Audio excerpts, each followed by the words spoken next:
Kapulang Pilipinas, magandang gabi. Take 2 ng Sunday Super Chat number 13. Ngayon ay araw ng linggo. Siyempre, Sunday Super Chat, linggo. June 16, 2019 at tayo na sa SSC number 13. Ang ating magiging panauhin mamaya ay walang iba kundi si Jess Romaldez Marcos. Si Jess Romaldez Marcos, siya po ay isa sa mga nakasama ko noon ng aming simula ng episode number 1.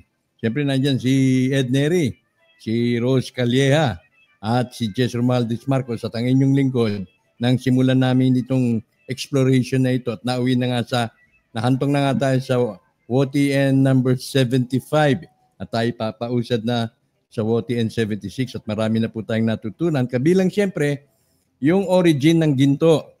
No? Ng ating mga pinag-lecture. Nag-lecture pa. Nag-lecture pa ako. Nag-lecture pa ako kuno. Sandali naglolo ko na itong aking mga gamit. Kailangan na siguro palitan ng bago to Hello. Yan. Nag-lecture pa ako noon. At in-explore natin yung mga pagpapalagay ng dalawang pamusong may akda tungkol dito sa ginto na ito. Una, yung perspektiba ng mga Amerikano, siyempre kasama ng perspektiba ng CIA dyan. Wala iba kundi sina Peggy at Sterling Seagrave na yun ay isa sa mga pinakapopular na batayan pagdating sa ganitong usapin. At yung isa nga po ay yung aklat naman ni Eric San Juan. So bibigyan po ng reaksyon ni Jess Romaldez Marcos. Ito pong pananaw naman, naging komentaryo naman ni Bono Adasa. Si Bono Adasa, isa pong kilalang abogado at ayon po dun sa ating mga nakikita, napapanood sa YouTube, siya po ay tumatayong abogado ng ilang mga claimants. Kabilang na siyempre dyan yung sa mga Cagayan Taliano clan. Kaya hindi na siya stranger dito sa usaping Marcos Gold sa mga ganitong claims dahil ilan sa mga kliyente niya ay kilala siya sa mga isang manananggol na tumatalakay sa ganitong mga usapin, particular sa mga proceedings sa pagdating sa mga claims at kung ano pang mga bagay na may kinalaman sa kayamanang ito. Bago ang lahat, atin muna pong batiin ang ating mga early viewers. Yung kanina may early viewers sa kabila, hindi ko na mariretrieve yun. Dahil sinubukan ko po yung bagong format ng B-Live. Yun naman ay nasa beta stage pa lang. Ibig sabihin, nasa testing stage pa lang. Pumalya tayo doon ngayon. Okay. Batiin muna natin ang ating mga early viewers. Rolando Delica, good evening. Kay Chari Nunez, something went wrong. Elmer Valle. Kay Manuel Umbak Santaliana. Kay Lengleng. Lani Vergara David. Fe Lee. Maylin Sumabat. Jeremy Uliado. Rolando Carino. Hermelito Gade. Happy Father's Day po sa lahat ng mga tatay. Tatay. Kasi tag-ulan na. Ayan, umuulan na. Alam niyo po sa isang relasyon, ng mag-asawa, pag tag-ulan, siyempre, ang lalaki ang nagdidilig sa lupa. Kaya siguro, pag tag-ulan, nandyan ang lalaki, yung male factor. Pag Mayo naman, medyo tapagitan ng pagiging tuyo, tapagitan ng umuulan-ulan na rin ng konti, mamasama-sama na ang lupa, ang Mother's Day naman. Ayan, ngayon tag-ulan na. Mga tatay, mga tagapagpaulan, sige na nga. Kay Ana Cesar, magandang gabi. Kay Gudoy Raimundo, kay Jason Elia, Ana Cesar, kay Architect Valle, kay Sherry Lou, kay Maria Arlene Teves, Nel J. Capillo, Rosie Sotelo Gavanes, kay Georgette Cruz, magandang gabi sa iyo, Georgette, kay Willie Aragon Raelian, Marian Emulaga, Adriano Sansano, buti nakahabol kayo, maraming salamat Edwin Cablay, Marites Beronia, Angeline Tolentino, June Venrana, kay Ferds Rusco, kay hindi ko maintindihan, Japanese eh. Marilu Keano Apiliado, kay Leonard, Nel J, Munino Samparada, De La Cruz, Marian, Irol Sanatset, Bronx Brady, kay Marian niya, ay Marian, Pierre Sandy at Cruz, Manuel Yadok, Jess Rafales, Amelia Balmadrid, Melinda Humphreys, Christina Salvador. Christina, yung submission mo ng ID please doon lamang sa Gmail. WOTN, WOTNATM@gmail.com. Doon mo lang i-submit please. Ha? Thank you sa iyo Christina. Kay Kim Jaijong, Aida Acebo Cubilla, Flori Ularte, at Josefina Dedicadoria. Ayan, numabol si Jess Rafales. Salamat sa inyo. Atin na munang may nasa linya pa tayo. Wala na, umalis na si Juan. Tawagan mo natin si Jess Romaldes Marcos at masimulan na natin itong aming talakayan.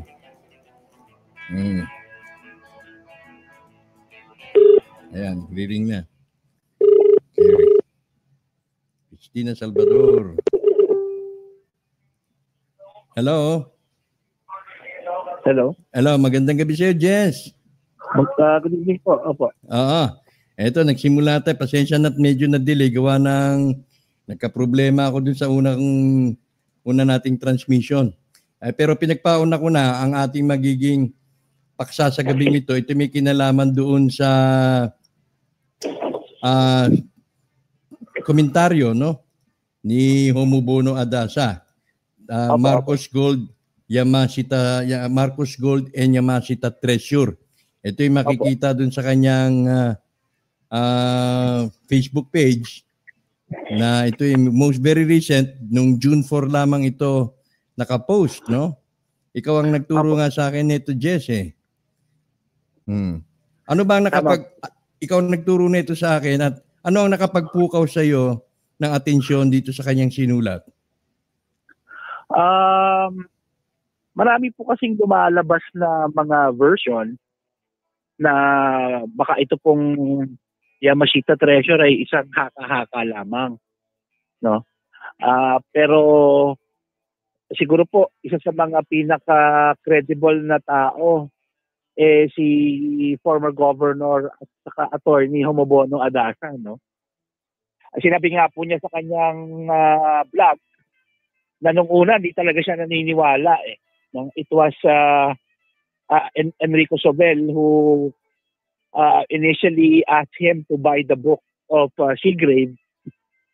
Tapos yun nga po, namit niya rin po nabanggit din po diyan si Lolo Ruiz Taruk, no? Founder po ng Hukbalahap na parang isa po sa mga nakakaalam with regards to this. Okay. So yun po yung isa sa mga nag-cement nung sinasabi niya na naniniwala siyang totoo yung Yamashita Treasure. Ito isa sa mga nababanggit ditong personalidad yung si Enrique Sobel. No? Opo. At siyempre yun din ang mas maganda rin yung kanyang mga naging partisipasyon, particular dun sa sinulat na libro ni Eric San Juan dahil inaamin nga niya na inalalaman siya tungkol dito. Ayon dito sa aklat ni Seagrave, ditong Gold Warrior, no? Nababanggit actually ang mga Ayala dito, Jess, no? Dahil sa isang James McMeeking. Itong McMeeking na to, isang Amerikano na napangasawa yung kapatid nilang babae. At dahil dyan, may access yung si James McMeeking doon sa tinatawag na warlord na yon at the time. Kaya pinaniniwalaan na ang mga Ayala ay lalong yumaman dahil dyan sa access nila sa warlord na yan through Severino Santa Romana or through Edward Dansdale. Yun ang ano diyan. Now, sige, go ahead, Ed. Yes. Gusto ko lang pong dagdagan para po hindi tayo para po sa kaalaman ng ating mga tagapakinig. Ang pinakamatandang airport po, international airport po sa Pilipinas, ay yung Ayala Triangle na tinatawag nilang Nielsen's Airport. At yung dating tower niya na ngayon ay Nielsen's Tower, ngayon tumata yung dating Ayala Museum. Yung Ayala Triangle po na yan, dati pong airport yan. Oo. That's right. At may mga usapin din na tila may mga nakubkub din dyan. No, dyan sa lugar na yan.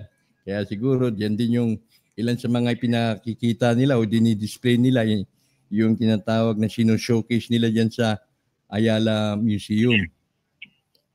Bukod siyempre dun sa access nila dun sa Warlot, ayon kay Peggy and Sterling Seagrave na nakatulong lalo sa mga Ayala para yumaman. At isa pang chismis, Jess, no? Isa pang chismis. Kasi ang Benguet Mining, sa San Miguel naman yata associated dyan, ano?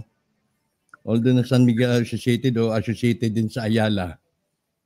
I'm not so sure about it. Pero isa sa mga pinagpapalagay, ang talaga palang owner daw niyan ay ang mga Rothschild. Base po sa history na nabasa ko, no? Dati po kasi nag-stay ako dyan sa Manila Peninsula. 1997, 1996. No?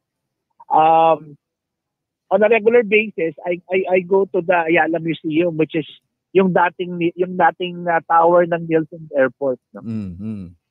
Or yung airport, yung old airport ng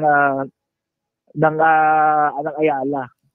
Ngayon, may nabasa akong article, nabanggit ko rin po ito sa ating unang mga pag-uusap with regards to Mr. Nielsen. Siya po ay isang New Zealander na nagtatrabaho po sa HSBC Hong Kong.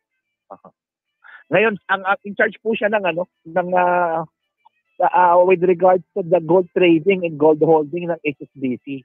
At pinadala po siya ng HSBC dito sa norte, sa Pilipinas, prior to World War II, to oversee the gold holding and gold trading and mining activity ng HSBC. At pinaniniwalaan nga po na during the war, hanggang nung after the war, nawawala po siya. Hinahanap po siya ng kanyang anak na naging isang mataas din pong empleyado ng HSBC. Ba't kaya nawawala? Wala bang binabanggit doon kung anong duda kung bakit nawawala? Yun nga po parang kung titingnan nyo po kasi siya po yung nag-oversee ng mga mining activities. Binanggit po doon ng mining activities na may investment ang HSBC Hong Kong. Ayun. So, that was prior to the war. So, it means to say, kung titingnan po natin yung history ng gold mining activity ng Benguet, 1903 pa po siya na-establish. 1903 or 1901. So, when he arrived in 1930s, 30 years na po nag-ooperate yung almost 30 years or more than 30 years na po nag-ooperate yung mga gold mining diyan sa may Baguio, no, sa Benguet. Pero at ang isa sa mga ang karamihan ng mga mining experts diyan kundi mga New Zealander, mga Australian. Pero ang isa yata sa mga highlight dito sa libro na to, ginamit yung Benguet mining, maging ang Atlas mining, para lamang tunawin yung mga ginto dun na nakuha dun sa Warlot. No? Nire-reformulate nila na yung kaya nga dito lang meron daw smelting plant. Second smelting plant sa buong mundo. Ang first smelting plant ay yung nandun sa Inglaterra at yung pangalawa dito sa Pilipinas. Pilipinas po. Oo. So yun nangyari nung panahon ni Marcos. So, yun nga po. Ito pong pinag-uusapan natin na hindi masyadong nadidiscuss. Sinabi ko nga po, naging magandang plataforma o platform para mabuhay at maungkat uli yung history saka po yung opportunity. Binanggit nga din po ni Attorney Homobono Adasa na hindi na dapat natin kailangang mangutang sa ibang bansa Diba? That's right. Dahil sa yaman na nakatago sa kung saan-saang bangko at nakatago sa kung saan-saang mga banker dito sa Pilipinas. Totoo yan. Binanggit nga rin niya yan. Isa sa mga hinahawakan kaso ba ni Bono Adasa, may kinalaman dito sa ginto, Jess? Sinasabi niya po na actually he's representing the Talianos So he's now one of the legal representative ng mga Talianos. Ngayon sinasabi rin po ni Manong Bono na may mga trustee din siya ni Presidente Marcos at nung panahon daw ni ERAP, initially they went to different banks where huge deposits of gold was made, no? Kaya lang, yun nga po, ang nagkaroon lang ng issue kasi banggit po nga po kay Sir Bono, ang mga nire-represent niya are trustees, no? And kung mababanggit po natin yung babalikan po natin na cross-reference yung sinasabi ni yung World Bank whistleblower na babae, Karen Hudes. Ni Karen Hudes. Si Karen Hudes, opo. Sinasabi niya na in 1950s, Ferdinand Marcos entered into a trust agreement with the IMF and World Bank. So it's under a trust deposit, no? It's part of an estate planning. Na-discuss din po natin yan in some interviews natin na yung trust po na yan, parang ini-insured niya, ilalagay niya sa poder ng isang insurance company which is Lloyd's of London na ang nagmamay-ari yung Royal Family of London at ang overseer niyan is si Queen Elizabeth, no? That's right. Tama rin po yung mga balibalita na ang overseer ngayon ng management ng mga assets na yan is the Queen herself because it's under the jurisdiction of their insurance company. At part ng trust agreement na yan is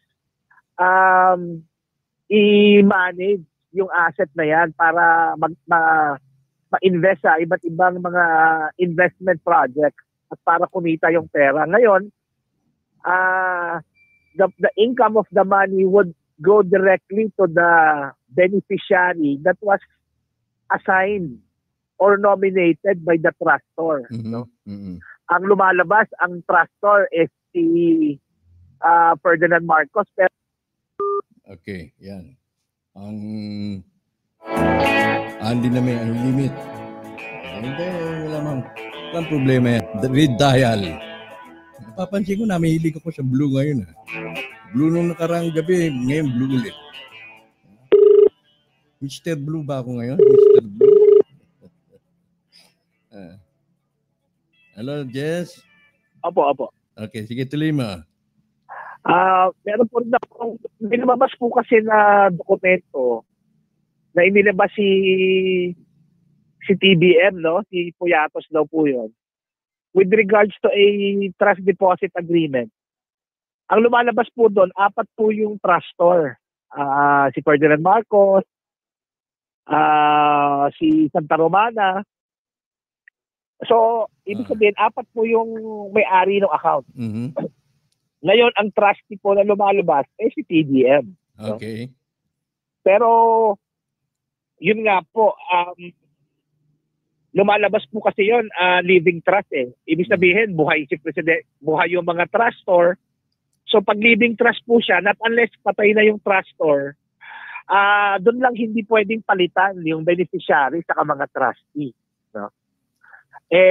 Kung titingnan niyo po, that particular document was 1970s eh. Okay. Or 1980, sabihin na natin 1983.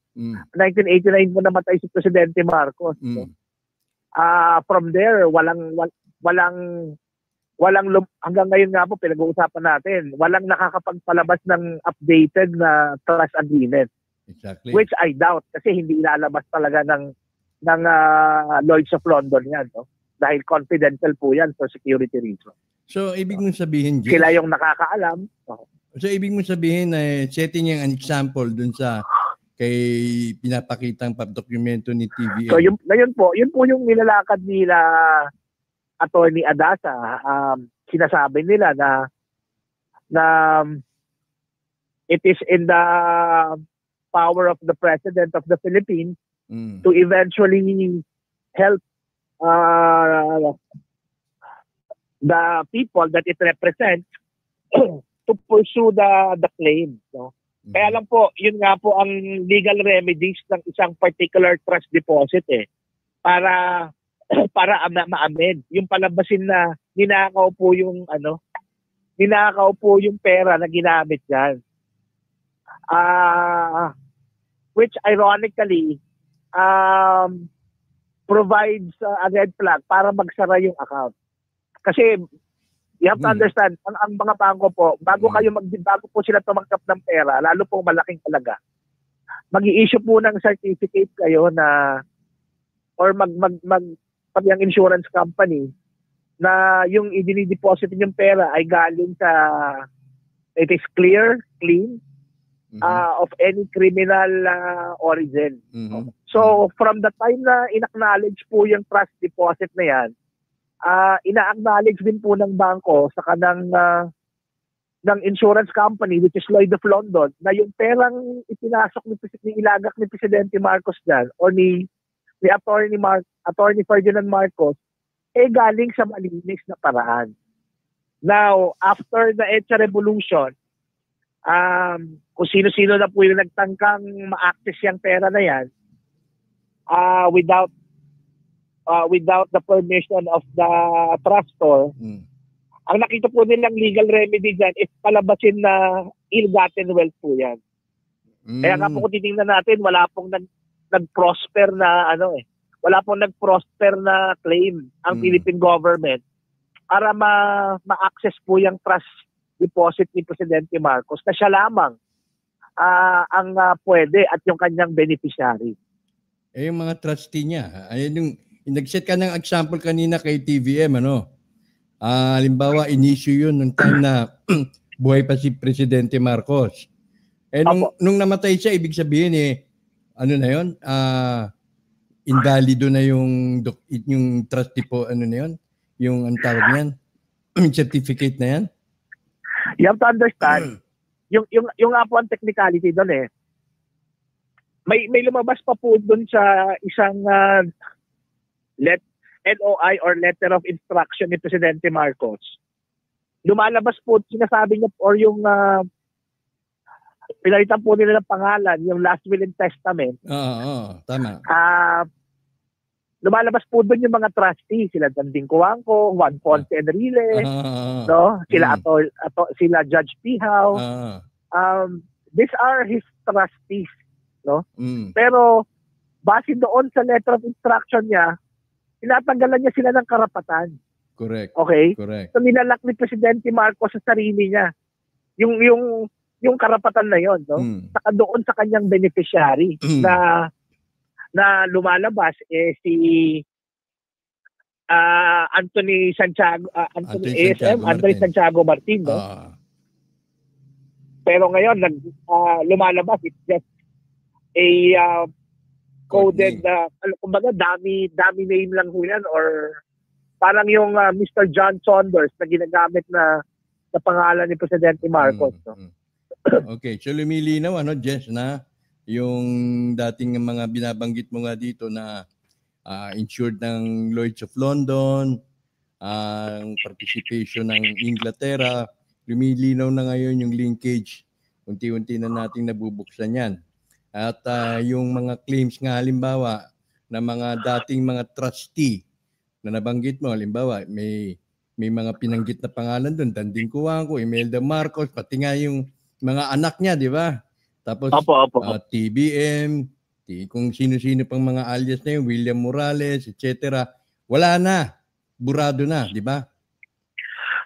Saka po, yung nga po pwede niyo po siyang i-google, no? Pwede po kayong mag-check sa YouTube para maging aware po tayo sa dalawang klase ng trust deposit. I-forward ko rin po sa inyo yung information na yan, Kuya Anton, yung yung living trust, saka yung irrevocable trust. No? Ang kay Presidente Marcos kasi living revocable trust siya. In the event of the trustor's death, magiging irrevocable na po yan. So kahit po kung ako po yung trustor, kahit naghihingalo ako, pwede kong palitan yung mga trustee ko, saka yung beneficiary. Ayun. No? Kasi siya yung may-ari ng pera, no? Para lang ngayon, sinasabi nga po na yung trust deposit na yan was practiced ever since by the royal families, no, to protect their assets against against lawsuits or legal claims. No? Kasi nung araw, yes. Yes. Opo. So, ibig mong sabihin ngayon dito sa ating ini-explore, pwede nating ipagpalagay na ang Marcos Wealth na, kasi common terminology na nakilala ito sa Marcos Wealth, ano? Although na nandiyan yung kay Severino Santa Romana na incorporate na doon. Masasabi mo ba na incorporated na rin dito yung kayamanan ng buong mundo, kayamanan ng royal family ng Inglaterra in particular, maging yung sa Japan? O ano ba? Ano bang sa tingin mo? Ito ba hindi lang exclusive ito na yung holdings ni Santa Romana at Presidente Marcos, kundi maging kayamanan ng Inglaterra ay naka-incorporate na rin dito, at siyempre ang kinabukasan din ng Amerika ay nakasalaylay rin dito dahil sa komisyon, sa parte nila na makukuha kapag ito ay lumabas na. Nung panahon po, nung first year po ni Presidente Aquino, nakausap ko, nabanggit na ko, kwento ko po sa inyo tong storya na to, no? Nakausap ko po si attorney Charlie, no? Attorney Charlie Serapio, no? Naging advisor po yan ni Presidente. Spiritual advisor. No? Ngayon, ito po yung pinag-usapan namin. Tapos, nagkaroon po ng hindi naman pagtatangka, nagkaroon po ng basbas ang nagkaroon po ng basbas ang Malacanang para ang government mag-create ng effort para ma-access po yung mga accounts na yan. Okay. Ngayon may nakausap po ako na taga-Europe.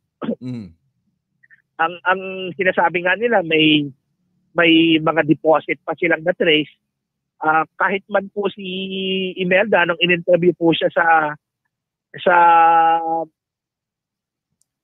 ano ba to, sa Channel 7 ni Mel Chanco, no, may pinakita siyang certificate of gold bullion deposit amounting to $987 billion.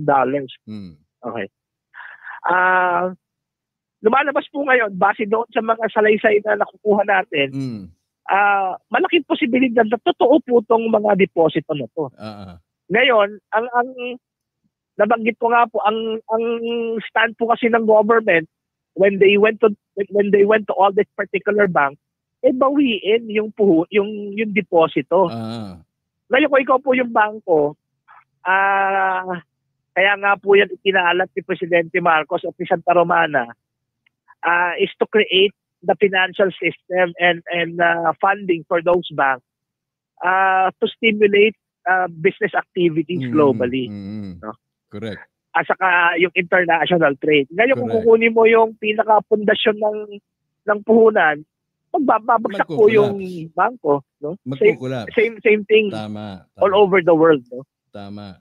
At kasi So mali po yung naging approach ng Pilipinas. Yun nga po, lumalabas na ever since po talaga ang direction na gusto mangyari ni Presidente Marcos, ibalik po yung gold standard. No? Dahil nga po nung nawala yung Bretton Woods, nag-deviate ang Amerika sa Bretton Woods Agreement, nagkaroon na ng malaking problema eh. At kasi ang mindset natin pagdating sa mga ganitong usapin, which is of course ito top level na ito, hindi ito yung mga tinatawag na pagbabangko ng mga negosyante, kundi ito ay kinabibilangan ng mga world leaders, central banks of all central banks. Opo. So ang mga practices, modalities hindi hayag, hindi natin alam.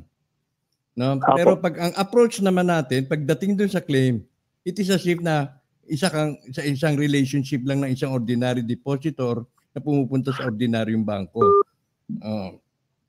Which is, of course, hindi yun ang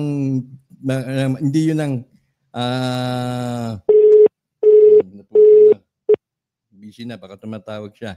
Hindi yun ang dapat na mindset ang iiral. No? Hello, Jess. Opo. So, kasi noon, kadalasan siguro yung mga claimants, dahil siyempre hindi nila naman batid kung ano talagang nangyayari, ang approach nila is parang ordinary banking transactions lang yung pagkakaunawa nila. No? Nag-accumulate ng trillion, jillion, decayllion, bawiin na natin to, amin to ganun kagad, di ba? Opo. No, hindi talaga ubra yun dahil nakasalalay yung world economies doon sa pera na yan. Tama po. In fact, hindi rin man natin alam kung ano ang napagkasundoon doon sa Treaty of Versailles, Treaty of Bretton Woods Agreement. Kung alimbawa, tanggap nila na ito ay bahagi ng war loot. Alimbawa, tanggap nila na ang kayamanang yan nagsama-sama na. No? Yung mga deposito ay nilagak ng mga royal families. Yan ay mayroong intensyon. Yan alam ko na nabanggit mo yan dati, Jess. Yan ay may intensyon. No? Sila nagmamay-ari, pero kanila itong inilagak purposely para magkaroon ng world peace. Opo. Kasi nabasa ko nga na the war must end. Somehow, ito ang nagkikita nilang solusyon dahil kapag hindi nila ginawa ito, paulit-ulit na lang yung gera na yan, nakawan ng nakawan. Yung makukulimbat sa Espanya, mapupunta sa Amerika, makukulimbat sa Pilipinas, mapupunta sa Japan, wala nang katapusan to. Kaya parang nangyari yata, nagkaroon sila ng arrangement o agreement, nagkaroon ng pool of resources. Jess, ano ba pwede mo ibigay sa akin? Anong kayamanan mo? Ikaw, Japan, anong kayamanan mo? Ito, bibigay ko samurai ng ganito. Para yun ang pinaglikom-likom at yung kayamanan na nabuo, yan ang gagamiting pundasyon para ma-rebuild yung world economies. Tama po. Actually po, kung babalikan natin ng mas malalim na pananaw, ang mga royal families po kasi they have libraries, they have historians, and they have caretaker to take care of those important historical books. So for the next succeeding kings or queens or prince, meron po silang reference, no? Nakita po kasi nila historically predates 10,000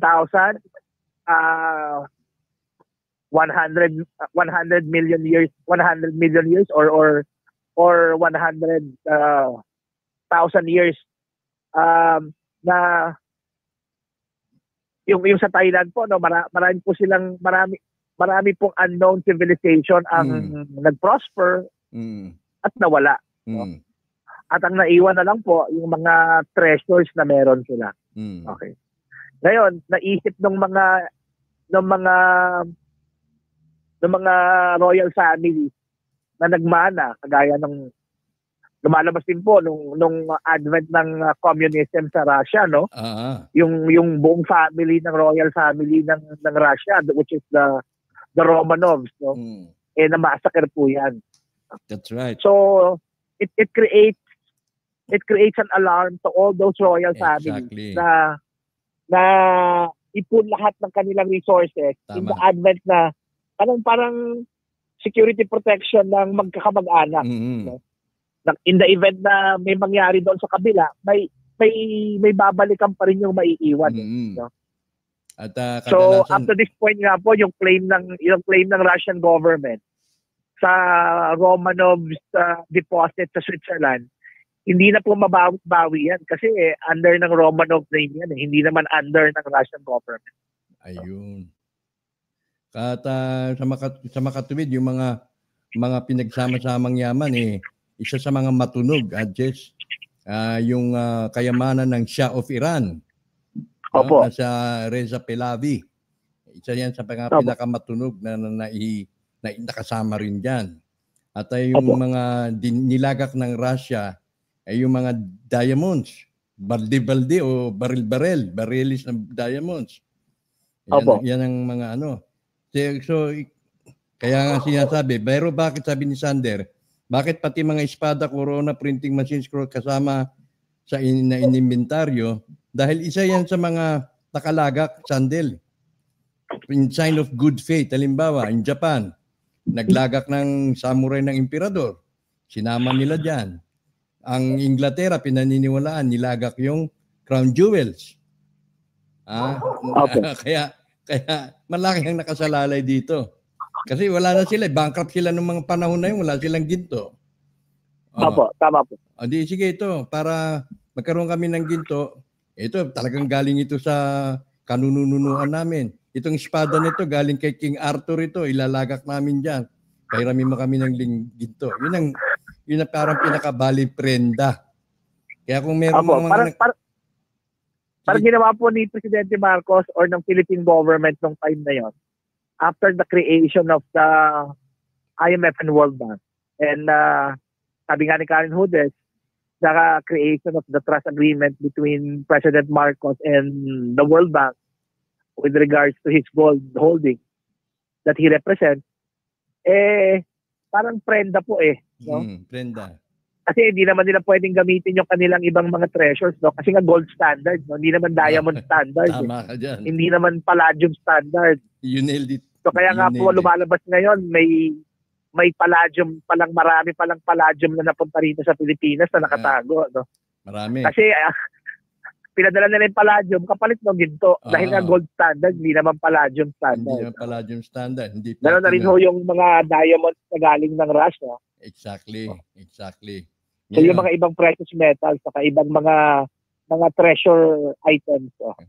May ultimo yung mga radioactive materials nakarating yata rin dito yung mga precious na radioactive materials, kaya pwede tayong mag-develop ng mga pasabog na world class, no? Kaya nga po, sige.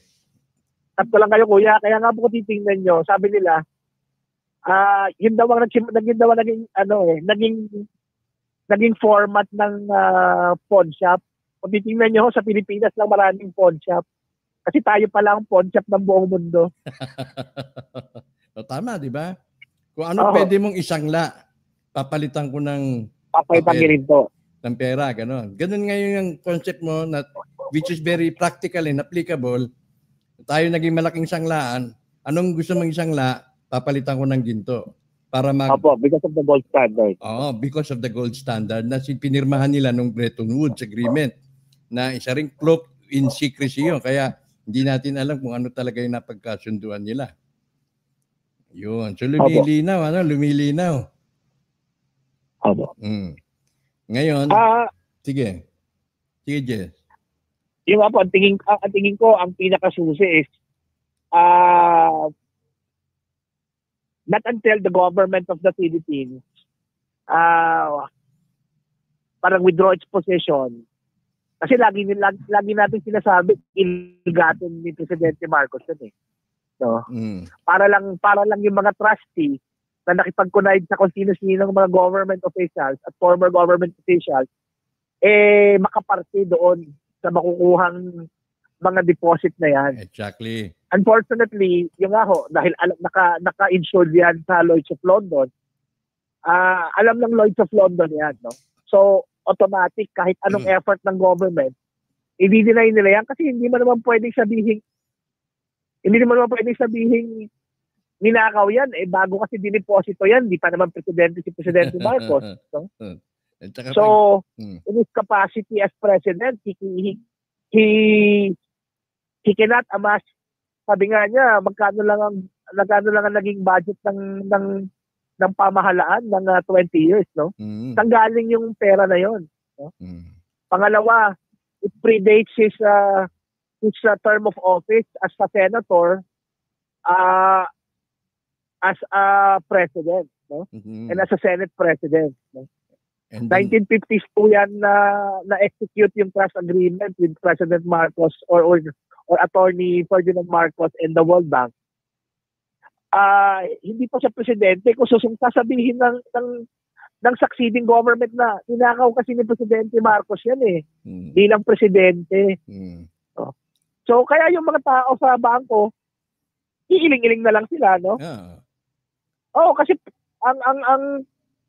ang trabaho ng bangko sa kanang Lloyd's of London, proteksyonan niyang asset na yan. Unang-una, hindi lang naman po yung porsyento ni Santa Romana at ni Presidente Marcos bilang caretaker yung nakadeposito doon, kundi yung asset ng buong royal family sa buong mundo. Tama. So magkakaroon po ng precedent yan. Parang yung sinasabi nga ako ni Enrique, nung nabubuhay ho si Enzo, nakita ko sa interview niya, sinasabi niya na papupugot na daw yung ulo niya kung magiging successful daw ang Philippine government na pinapangako ni Attorney Jovito Salonga. Sabi niya, I'll cut my head if Jovito Salonga will be successful in his cases, because sa Switzerland ho, kaya ho naging banking center of the world yan. It's because of the security system that was in place. Ang ginawa niya nga hong example, yung pera ng Shah of Iran at yung deposit ng mga Romanov na kiniklaim ngayon ng Russian government. Ayun. Sinasabi ng Switzerland, hindi kayo yung kausap namin. Pera to ng mga Romanov. Yung Tsar of Russia ang nagdeposito nito. So siya lang at yung kanyang tagapagmana ang may karapatan. Ganda. So pinapalabas din ng Russian, ng communist Russia during the time of their tenure, no? Nila Stalin na ninakaw yan ng Tsar pero hanggang ngayon hindi na ho nakuha ng Russian government yung pera nila dyan. Sino yung sinabi mong magpapapugot ng ulo? Hindi ko nakuha yung name. So I think it is in the best interest of sinasabi nga po ni Attorney Adasa. Nasa kamay po ng mahal nating Pangulo yan. No? Unang-una is to eventually eradicate the connotation na ill-gotten wealth po yan. Kasi hindi naman talaga. And then, syempre, hindi papayag yung buong mundo na sasabihin yung ginagamit pala nating pera ill-gotten. Kasi hindi naman talaga. Hindi naman talaga. Diba? Pangalawa ho, magkakaroon ng problema yung bangko. Yung World Bank kasi ba't tinanggap yun ang galing pala sa illegal yan. Galing pala sa madumi. Ayun. So lumilinaw itong ating Jess, dito na ngayon pumapasok yung mga participation ng mga royal families, particular na sa mga nagtatago, no? Siyempre, ayaw nilang matunton, ayaw nilang makilala dahil kapag nakilala sila, malaki ang magiging katumbas. No? Kaya minsan may magsasabi itong si si Queen Elizabeth, mga dami royalties na lang daw yung mga nakikita natin, maging doon sa mga royalties sa Netherlands, sa ibang mga na bansa na meron pang royal families, mga dami families na lang daw yan, no? Pero yung mga totoo, yung mga holdings, yun ang mga nakatago. Particular, Opo, siyempre. opo.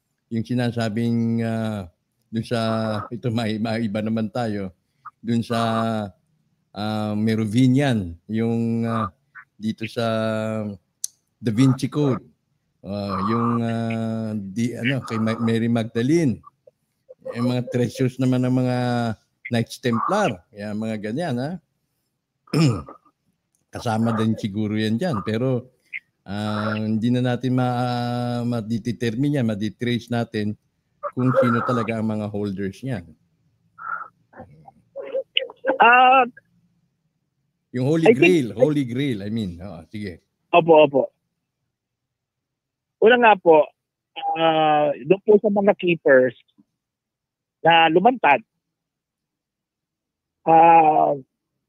unang-una, kung ang trabaho mo, pagtago ka, ilabas mo, ibig sabihin you disobeyed your duties and responsibility as a keeper. Di ba? Mortal sin ho yan eh. Kasi tagapagtago ka nga, ba't mo nilabas? Pero ang problema naman ng mga keepers ay iba dahil siyempre tumanda na sila, iba namatay na, parang wala yata silang compensation na natatanggap. Yun nga po kasi Kuya Anton. Nawalan po kasi ng silbi lahat ng kanilang mga binabantayan nung nawala po yung gold standard.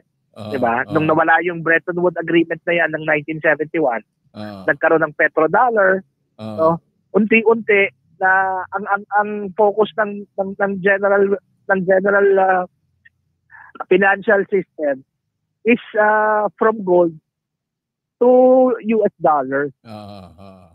So ngayon na lang po nagkakaroon ng buhay yan. Kasi nga po yung effort ng BRICS, no? Yep. ng Russia saka ng China to balance everything and to bring back the gold standard. Kahit nga po si Donald Trump, nakikita natin, sinasabi na, no? May pinadala rin po ako sa inyong dyaryo na nakuha ko sa Georgia. No? Yeah.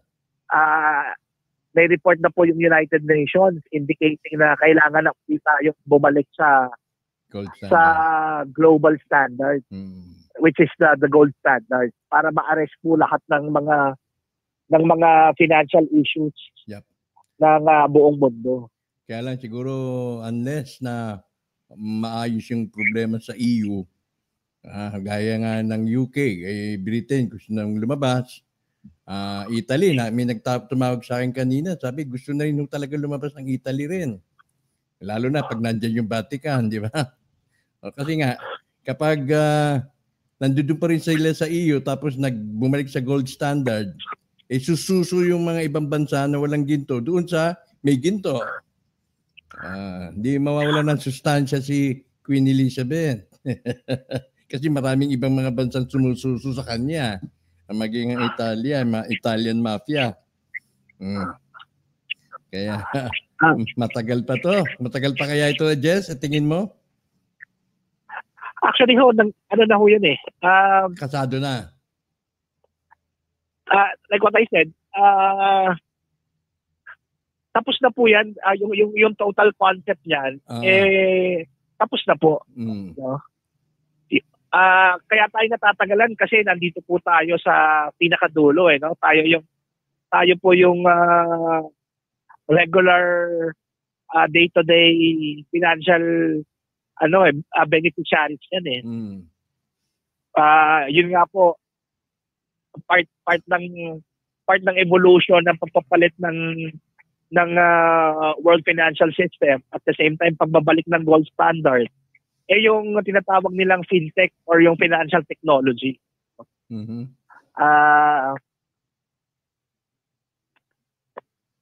Yes. Marami rin po kasi. Sige, go ahead. Marami rin po kasi lumabas ng mga sinasabing Bitcoin, no? Marami rin po kasi miner. Para din po mga bansaya, maraming printer, no? So, ang mangyayari po niyan, magkakaroon ng isang main parang Bitcoin na backup po yan sa gold standard, no? Kasi mas secure po kasi yan against SWIFT.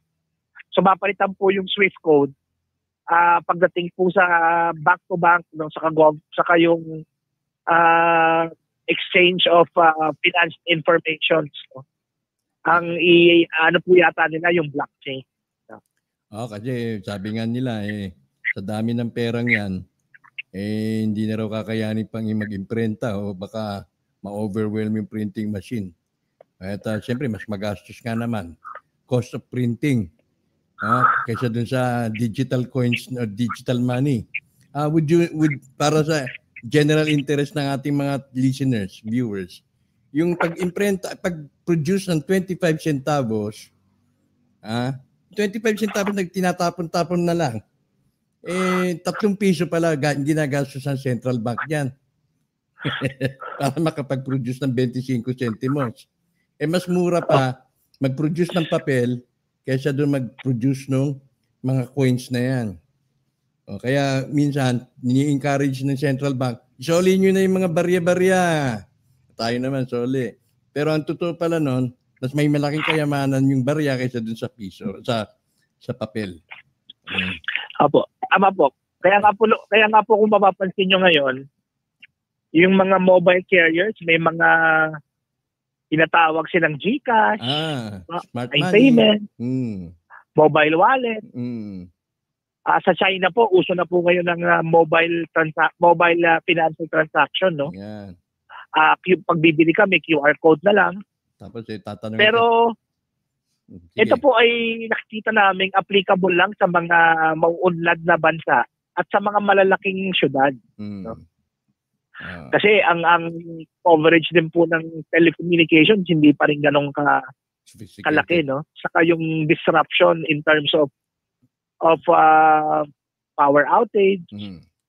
Okay. Jess, ano sa tingin mo ang magiging outcome nito dito sa ating usap? Ba talagang magkakaroon na ng gold standard, babalik na talaga doon sooner or later, whether they like it or not? And then, Opo. Sige. Ano ang magiging impact nito sa atin? Kailan ba tayo makikinabang nito directly? Directly hindi yung indirect. Ito po yung aking tanong ko. Sige, go. Ito po yung isang palaisipan. Well, pwede rin kayo magbigay ng kahit sino mang nakikinig sa atin o ating mga kasama sa Wealth Nation. How can you distribute prosperity in the countryside, in the mountains, where road is inaccessible, no? Paano mo dadalhin yung pera ng mga kababayan natin sa bundok? No? Nangyari po yan sa ating Poor Peace, no? May mga Poor Peace recipient na hindi nila makuha yung pera nila kasi kailangan dalhin sila sa bundok no? Ngayon, ginagawa ng mga magagaling nating kababayan na may hawak ng Poor Peace, yung perang dala-dala nila na imbis na ibigay doon sa mga recipient, sasabihin nila, ay, hindi pa ho namin dala. Gusto niyo pautangin muna namin kayo. Diba? Pero, in reality, pera na ng mga tao yon. Pinalabas lang hindi. Loko-loko, no? Oo, so, these are may mga reklamo rin po ng mga Poor Peace beneficiary na hindi naman indigent. So, ang implementation po walang problema no? Yung sistema wala pong problema. Ang may problema po doon sa implementation, no? Kasi kagaya nga po nung nangyari, nag-umpisa po yan kay Tita Glo, yung Poor Peace na yan, no? Para makatulong doon sa mga kababayan natin mahihirap. In general, yan na po yun no? Part of the overall program of government and United Nations program to eradicate poverty and to provide indigent people access to financial resources. Ang problema, paano mo dadalhin yung financial transaction na yun, or yung resources na yun sa kanila? No? Yung iba nasa isla. Kaya nga. So yung iba nga daw may dala-dala, may babangka, o hindi daw na-hold up para lang ibigay yung pera nila Poor Peace kasi wala naman ng ATM. Hindi sila makapag-withdraw. Yung Yung sa ating pa-ID system na lang, ay pa-ID ay ATM na prospect, hirap na hirap silang magpadala ng submission via email. Opo. Yun. Kaya maraming mga shortcomings din. At bigyan natin itong komentaryo ni Carlito Egoy. Palagay kunya kanto ng mga royal family ang may-ari, di ba pwede kunin na lang ang tinubo? Sa mahabang panahon, tayo naman na makikinabang kasi sobrang alipin ng mga OFW natin. Siyempre tayo na rin mukha tayong sobrang taas ng bilihin. Ano sa tingin mo dyan? Di ba pwedeng kunin yung mga tinubo? Yun ang natin di ba? Yun ang concept natin, popular concept regarding dito sa mga claims na to. Ito po uli ang palaisipan Sinabi ko na to nung dati po nating pag-uusap. Ang Pilipinas po pakatlo sa buong mundo na nagkakalat ng plastic sa dagat. Okay. We are number 3 plastic polluters in the world. Uh-huh. So, imagine nyo yun, hindi pa tayo prosperous. If we provide prosperity and financial capability, para po nangyari sa China ngayon, yung prosperity na disseminate na po yan sa maraming tao sa population ng China. Kaya lang yung readiness ng mga ordinaryong mamamayan, hindi pa sila ganun ka-sophisticated. So imbis na umaahon nga gaganda yung buhay nila, pero yung effect yung negative effect naman sa kanilang surrounding.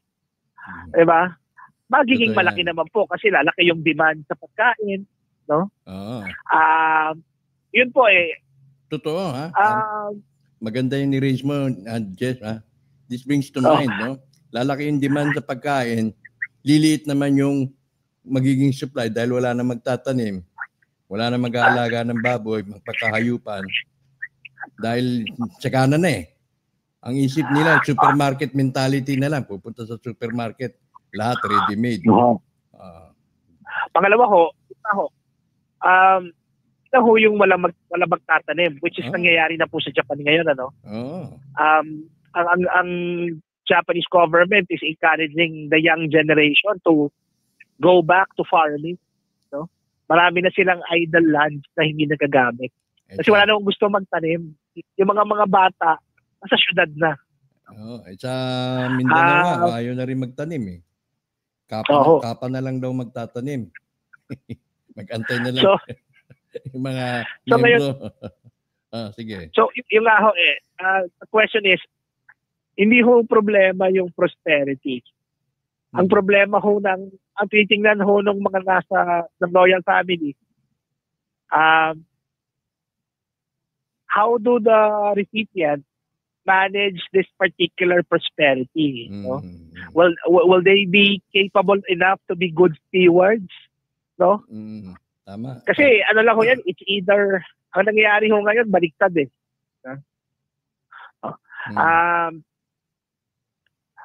lalo na sa mga Pilipino, it's something that we have to prove. That's right. Doon na lang sa Ifugao, yung rice terraces, sinisira dahil nagtayo ng bahay yung may-ari ng lupa sa gitna ng rice terraces. Ganun nga yung prosperity. Ito sabi ni Edmond Dantes, it's like this. Private wealth plus private bank equals world economy. Yeah, magandang yan. Pagpapalagay, kanyang para kaparaanan niya para maunawaan ito pinag-uusapan natin. Technically, it's private wealth. That's right. Yung global wealth na minamanage na yan.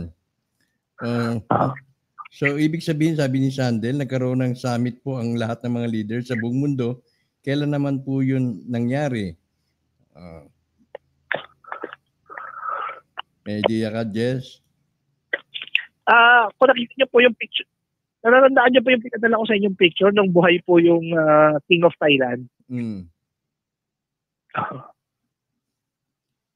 Okay. So, may balita po ako na may meeting daw yata ulit sa Thailand Kasi bago na po, yung anak na po niya yung successor doon sa kanyang crown, no? Ito, sabi ni Roy Baltasar, ang national ID, kasi may balita na i-implement na to, Jess, no? National ID, at may umuugong din na dito na rin padadaanin kung ano mang mga biyaya na mapupunta para sa atin. Dahil itong national ID system na to will double as an ATM card o yung cash card. Kaya pag may patawagang mag-national ID tayo, sikapin natin makakuha tayo niyan.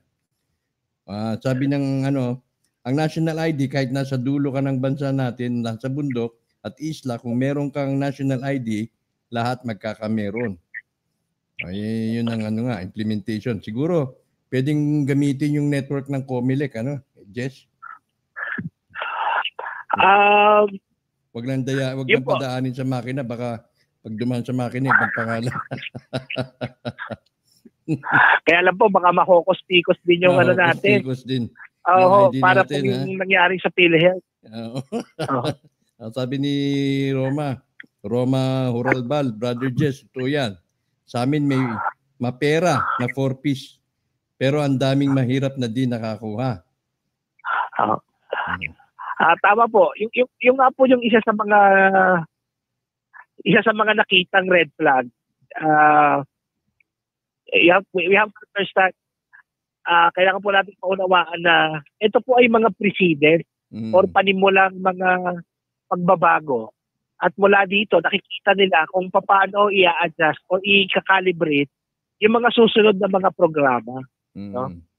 It's a trial and error. No? Yung 4-piece po na yan, nakita nila unang-una, yung mga totoong indigent, hindi naman marami ang nahaluan dyan out of political accommodation. No? Yeah, that's true. Kamag-anak, kaibigan. So, it defeats the purpose na ngayon, kaya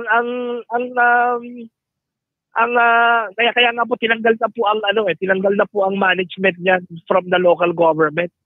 DSWD na po ang nagmamanage niyan. Sinasabi nga po ng mga local LGUs, wala na silang say kung sino yung they can only recommend, pero it's up to the regional or provincial or municipal DSWD representative or office to verify. Kaya lang, siyempre, within DSWD, nagkakaroon din po ng bias eh. Hindi may so that unless ma-resolve po yung issue na yan, pangalawa pong issue yung sa senior citizen. Ayun. Sabi nga ni Romel, 73 na siya ng nanay niya, pero hanggang ngayon wala pang ID. Sabi naman ni Roy Baltasar, ang solusyon nga daw itong national ID. Katulad doon sa Middle East, diyan pinaprocess ang lahat ng documents, lahat nandun, one click lang. Totoo po. Pero maraming kumukontra nga kasi sabi, yun, kagaya ng mga madalas sabihin, security, personal security, etc. Kaya so mamili na lang kayo. Kung yung benefit, yung perceived benefits outweighs the perceived threats, doon ka na lang papaboran mo yun sa mga inaakala mong mabibiyayaan ka o pakikinabangan mo kaysa dun sa kinatatakutan mo. So, mas malaki pa yung makukuha mo, mas malaki yung sa tingin mo magpapakinabangan kapag sinurrender mo yung identity mo kaysa dun sa pangamba mo. Di ba? Doon ka na lang. Sabi ni Jess Eliorin, siguro naman hindi lahat magiging tamad. Kasi madami naman mahilig mag-agriculture, kagaya ko mahilig magtanim at mag-alaga ng hayop. Sana nga. Madali lang magtanim. Sige, Jess. Tsaka po may program of government po ang national government para bigyan ng insentibo ang mga farmers. Tandaan po natin sa Amerika, sa Australia, pag sinabi mong farmers ka, mayamang ka. Kahit po sa New Zealand, So sa atin lang kahit po sa Japan, yung mga hard jobs, yung mga fisherman doon, mas malalaki yung sweldo. Mas malalaki ang kita nila. Sa atin lang mahirap ang mga magsasaka saka magsimakingisda binabarat pa. Sabi ni Delia, sa tingin mo, Jess, yung mga Pilipino na nasa abroad makakakuha ng national ID?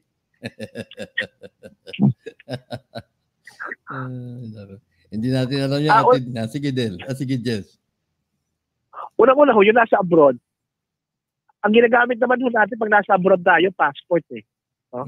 So I think either your passport or your national ID will be utilized to eventually allow you to claim your government given benefits or financial government benefit. Okay. Sabi ni takot lang daw magpa-national ID, may mga bad elements. Kung masagana na ang lahat, Anton, wala nang gagawa ng krimen. Kagaya yan sa sa kapa model. Madali lang ang 4Ps, di lang ma-implement ng government kasi corrupt. Sabi ni Nicanor Delendo, "Hi Nick, President Marcos also accumulated the wealth of the nations, then he was toppled and suffers." Pag-uusapan natin yan one of these days. Yung mga ganyang, yung political backlash ng pagiging administrador. Okay, kasi takot sa ID, malalaman kung sino ka at anong katao, etc. etc. Oo nga naman. Ako pangarap ko magtanim, walang tayong lupa sarili. Siguro yung mga hinawakang kaso ni Bono Adasa, ni Atty. Adasa, kasama din sa Taliano clan. May kinalaman din yan sa lupa, di ba, Jess? Opo. In regards to 01-4. Okay. Sige, Jess, siguro medyo it's getting late already. So, mga nais kang ipaabot sa ating mga viewers bago tayo magsara.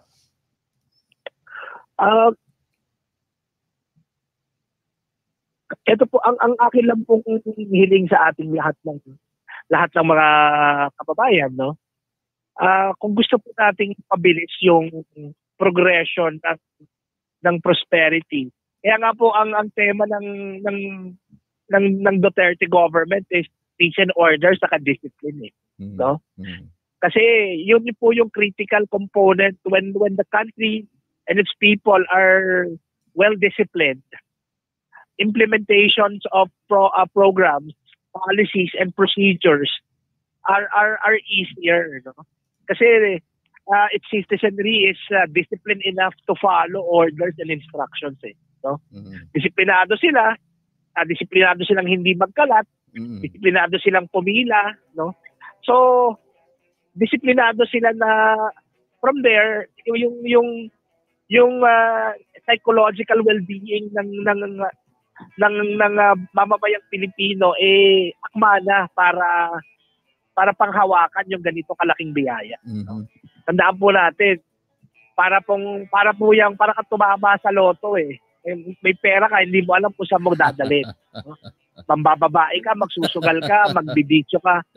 Darating ang time, hindi lang ikaw yung napatay sa sakit, nandamay ka pa ng mga kapitbahay. At sira pa pamilya mo. Basak pa pamilya. Opo. So, yun po. Wag po tayo mag-resist sa effort ng government na disiplinahin tayo bilang mga anak. Okay. Sabi ni Tess, salamat daw, Sir Jess, for the clear information. Happy Father's Day and Happy Sunday po.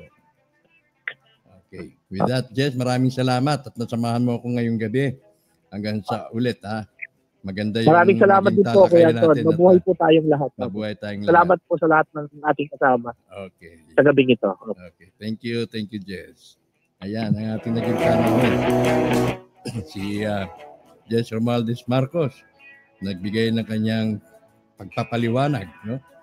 Sabi ni Ed Dantes, your guest is good. Yes, of course. Yung nasa abroad will get their national embassy will get the national ID from the Philippine Embassy. Salamat po, Sir Jess, sa explanation. Naliwanagan po kami.